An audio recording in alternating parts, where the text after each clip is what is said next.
Hello everyone, RRB ELP और technician के लिए आज का हमारा 51वां सेट है। इसके अलावा ये video RRB NTPC, group T और आरपीएफ और रेलवे की सभी परीक्षाओं के लिए महत्वपूर्ण है। तो शुरू करते हैं आज के इस वीडियो को। यहाँ पर पहला क्वेश्चन है, हिंदकुश पर्वत श्रृंखला की सर्वोच्च चोटी निम्न में से कौन सी है? तो ये तिरछमीर है, आंसर इसका सी है। और हिंदकुश पर्वत श्रृंखला यहाँ पर ये जो 3 लाइन आपको दिख रही हैं ये वाली, तो ये हिंदकुश पर्वत श्रृंखला है।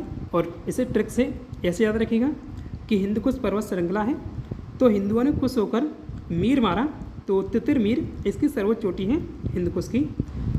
हिंदकुश का सबसे ऊंचा शिखर तिरछमीर है जिसकी ऊंचाई 7,708 मीटर है और ये पाकिस्तान के खैबर पख्तूनख्वा प्रांत में स्थित है। भारतीय महिला खिलाड़ी ज्योत्सना चिनप्पा साल 2024 में पद्मश्री से इन्हें सम्मानित किया गया है। तो वे किस खेल से संबंध रखती हैं? ज्योत्सना चिनप्पा स्क्वैश खिलाड़ी हैं, आंसर इसका बी है, स्क्वैश। और ज्योत्सना चिनप्पा तमिलनाडु राज्य से संबंधित हैं। इनमें से किसे प्राथमिक रंग कहते हैं? तो प्राथमिक रंग होते हैं 3, तो लाल, हरा और नीला, ये तीनों ही प्राथमिक रंग हैं। आंसर इसका डी होगा, उपरोक्त तीनों। अब इसे ऐसे याद रखिएगा शॉर्ट में, ल हा नी, यानी ला से लाल और हा से हरा और नीला नी से नीला। हिंदकुश पर्वत श्रृंखला का विस्तार निम्न में से किस देश में है? तो इसका विस्तार अफगानिस्तान, ताजिकिस्तान और पाकिस्तान, इन तीनों देशों में है। आंसर होगा इसका ऑप्शन नंबर डी, उपरोक्त तीनों। तो हिंदकुश पर्वत श्रृंखला ये वाली ही, ये जो 3 लाइनें दिख रही हैं, हिंदकुश पर्वत श्रृंखला मुख्य रूप से अफगानिस्तान और पाकिस्तान में विस्तृत है। इसका विस्तार ताजिकिस्तान और उत्तर पश्चिमी भारत लद्दाख तक फैला हुआ है। अकबरनामा कितनी पुस्तकों में विभाजित है? तो अकबरनामा के 3 भाग हैं और एक ही फिल्म याद रखिएगा, अकबरनामा के 3 भाग हैं। तो आंसर इसका ऑप्शन नंबर सी है, 3। अकबरनामा तीसरे मुगल सम्राट अकबर के शासनकाल, यानी अकबर का शासनकाल कब से कब तक रहा था? 1556 से 1605 ईस्वी तक का आधिकारिक इतिहास है और जिसे स्वयं अकबर ने बनवाया था। अकबरनामा 3 किताबों में विभाजित है। तो पहली जो किताब है वो अकबर के पूर्वजों से संबंधित है। दूसरी अकबर के शासनकाल की घटना को इसमें दर्ज किया गया है और तीसरी ये आईने अकबरी है। निम्नलिखित में से प्रकाश के प्रकीर्णन के अनुप्रयोगों की पहचान कीजिए। तो खतरे के संकेतों का लाल होना, टिंडन प्रभाव और सूर्य का लाल होना और आकाश का नीला होना, ये सभी प्रकाश के प्रकीर्णन के उदाहरण हैं, यानी उपयोग अनुप्रयोग हैं। तो आंसर इसका ऑप्शन नंबर डी होगा, ये सभी। और प्रकाश का प्रकीर्णन क्या है? यानी प्रकाश का विखरना। कॉलम ए में दी गई पर्वतमालाओं और कॉलम बी में दिए गए राज्यों का सही मिलान करें। तो अरावली पर्वतमाला राजस्थान में है, ये सही है। विंध्य पर्वतमाला मध्य प्रदेश में है, ये भी सही है। पश्चिमी घाट ये केरल और कर्नाटक में इसका विस्तार है। और हिमालय पर्वतमाला ये हिमाचल और उत्तराखंड में फैली हुई है। तो इसका आंसर होगा ऑप्शन नंबर ई, सभी मिलान सही हैं। अकबरनामा के लेखक कौन हैं? तो इसका आंसर होगा अबुल फजल। अबुल फजल ने अकबरनामा ग्रंथ की रचना की थी और वह दीन इलाही धर्म के मुख्य पुरोहित भी थे। अबुल फजल द्वारा अकबरनामा ग्रंथ कितने समय में पूरा किया गया था? तो इसका आंसर है 7 वर्ष में। 7 वर्ष में अबुल फजल के द्वारा अकबरनामा पूरा किया गया था। अकबरनामा को अबुल फजल ने 1589 और 1596 के बीच लिखा था। अकबरनामा शुरू में 1596 में बनकर तैयार हुआ था, लेकिन बाद में इसका लेखा जोखा 1601 ईस्वी तक चलता रहा। महिला FIH हॉकी विश्व कप की शुरुआत कब हुई थी? इसकी शुरुआत हुई है 1974 में। तो आंसर इसका बी होगा। जब प्रकाश किसी ऐसे माध्यम से गुजरता है जिसमें धूल तथा अन्य पदार्थों के अत्यंत सूक्ष्म कण होते हैं, तो इनके द्वारा प्रकाश सभी दिशाओं में, यानी कुछ दिशाओं में कम और कुछ में अधिक प्रसारित होता है। तो इस घटना को कहा जाता है, इस घटना को कहते हैं प्रकाश का प्रकीर्णन, यानी इंग्लिश में scattering of light. Mahatma Gandhi दक्षिण अफ्रीका से भारत कब लौटे थे? तो मुंबई में आकर उतरे थे भारत में, तो 9 जनवरी 1915 को आए थे। इसका आंसर ऑप्शन नंबर सी है। भारतीय पुरुष क्रिकेट टीम के कप्तान कौन हैं? तो ये रोहित शर्मा है, आंसर सी है रोहित शर्मा। 2028 के ओलंपिक की मेज़बानी कौन करेगा? इसकी मेज़बानी करेगा Los Angeles, America. Answer C होगा इसका। लॉस एंजल्स ओलंपिक 2028 में किस नए खेल को शामिल करने की मंजूरी दी गई है? तो देखिए, क्रिकेट को शामिल किया जाएगा, स्क्वैश को भी और फ्लैग फुटबॉल को भी। तो इनके साथ ही कुल मिलाकर 5 खेलों को इसमें शामिल किया जाएगा 2028 के ओलंपिक में। तो इसका राइट आंसर होगा ऑप्शन नंबर डी, इन सभी को। 128 साल बाद क्रिकेट की ओलंपिक में फिर से वापसी होगी। तो इससे पहले एकमात्र ओलंपिक था, जो दूसरे ओलंपिक थे 1900 में खेले गए थे, उसमें क्रिकेट को शामिल किया गया था। और उसके बाद ये अब लॉस एंजल्स में किया जा रहा है 2028 में। लॉस एंजल्स ओलंपिक 2028 में T20 क्रिकेट को शामिल किया गया है। ओलंपिक 2028 में कुल 5 नए खेल शामिल किए गए हैं। क्रिकेट के साथ बेसबॉल, सॉफ्टबॉल, लैक्रोस, स्क्वैश और फ्लैग फुटबॉल को भी ओलंपिक 2028 में शामिल किया गया है। आधुनिक ओलंपिक गेम्स की शुरुआत 1896 ग्रीस के एथेंस शहर से की गई थी। दुनिया का सबसे लंबा रेलवे प्लेटफार्म कौन सा है? ये श्री शुद्धरुदा स्वामी जी हुगली जंक्शन है। और कहाँ पर है? कर्नाटक में। दुनिया का सबसे लंबा रेलवे स्टेशन प्लेटफार्म भारत के हुगली जंक्शन पर है, जिसकी लंबाई कितनी है? 1507 मीटर है। और फीट में बात करें तो 4944 फीट है। हुगली रेलवे स्टेशन, जिसे अब सिद्धरुदा स्वामी जी हुगली जंक्शन के नाम से जाना जाता है, ये भारतीय राज्य कर्नाटक के हुगली धारवाड़ क्षेत्र में स्थित एक प्रमुख रेलवे जंक्शन है। और यह स्टेशन दक्षिण पश्चिमी रेलवे जोन के अंतर्गत आता है। और अब तक ये रिकॉर्ड गोरखपुर जंक्शन के नाम था, गोरखपुर जंक्शन रेलवे स्टेशन के नाम था, जो कि 1366.33 मीटर कुल लंबाई के साथ विश्व का दूसरा सबसे लंबा प्लेटफार्म बन गया है। पहले रिकॉर्ड इसी के नाम था। किसी चुंबकीय गैल्वेनोमीटर से संयोजित कुंडली के अंदर गति कराए जाने पर कुंडली में धारा प्रवाहित होती है। तो प्रेरित धारा इनमें से किस कारक पर निर्भर नहीं करती है?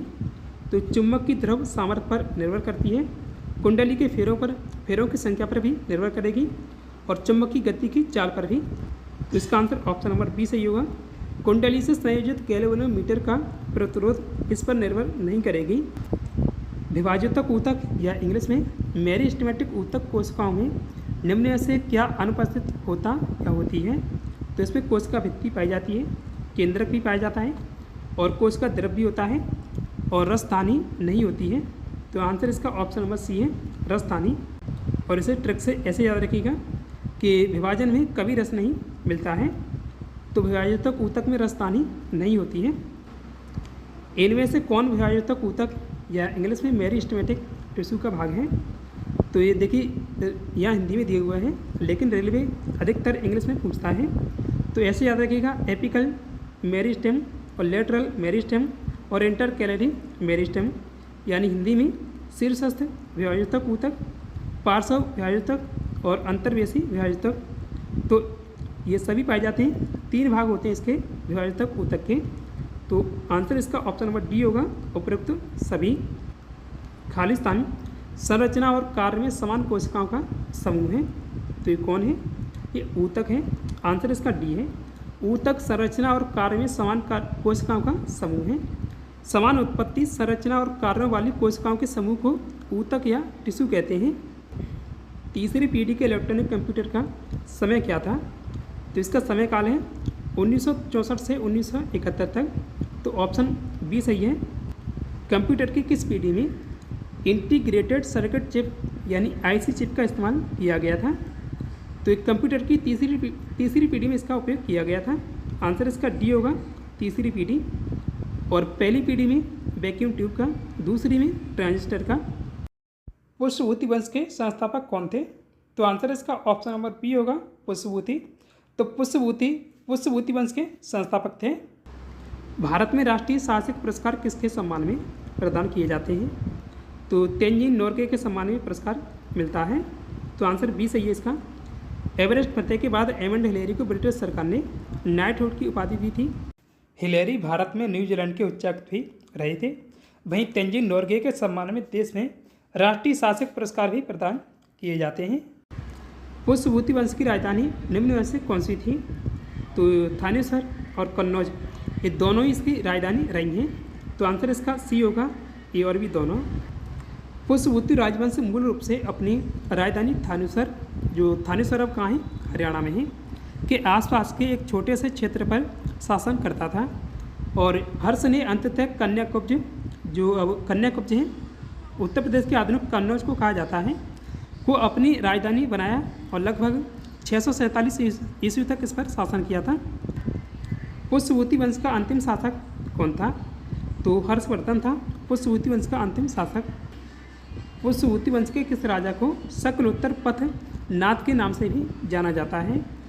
तो ये हर्षवर्धन को जाना जाता है। आंसर इसका ये है, हर्षवर्धन। साल 2024 में भारतीय क्रिकेट टीम के वार्षिक पुरस्कार सीके नायडू लाइफटाइम अचीवमेंट पुरस्कार 2023 से किसे सम्मानित किया गया है?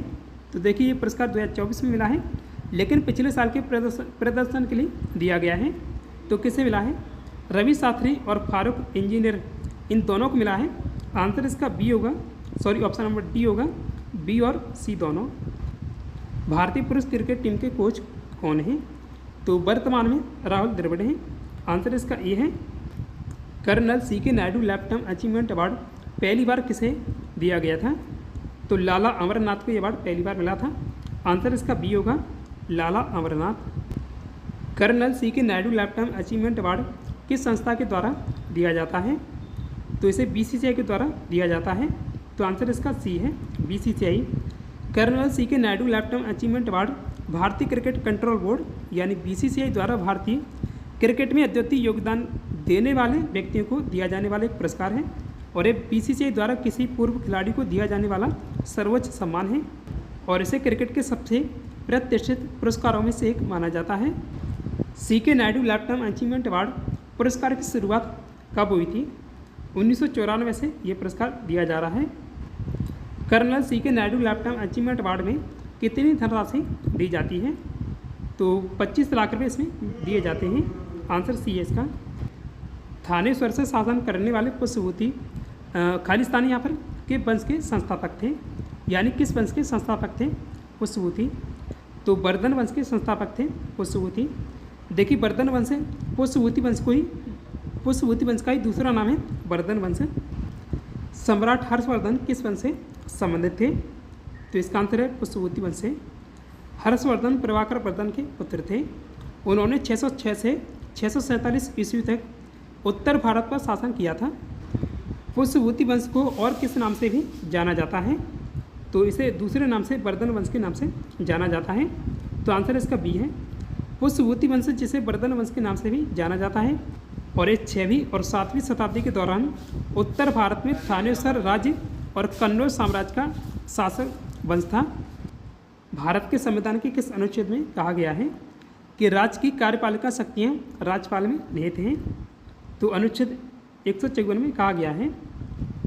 वर्तमान में किसी राज्य के राज्यपाल को कितना वेतन मिलता है? तो मूल वेतन 3.5 लाख रुपये है किसी राज्य के राज्यपाल का। आंसर इसका ये है। राष्ट्रपति राज्यपाल की नियुक्ति भारतीय संविधान के किस अनुच्छेद के तहत करते हैं? तो एक तो पॉइंट यहाँ ये है कि नियुक्ति कौन करता है राज्यपाल की?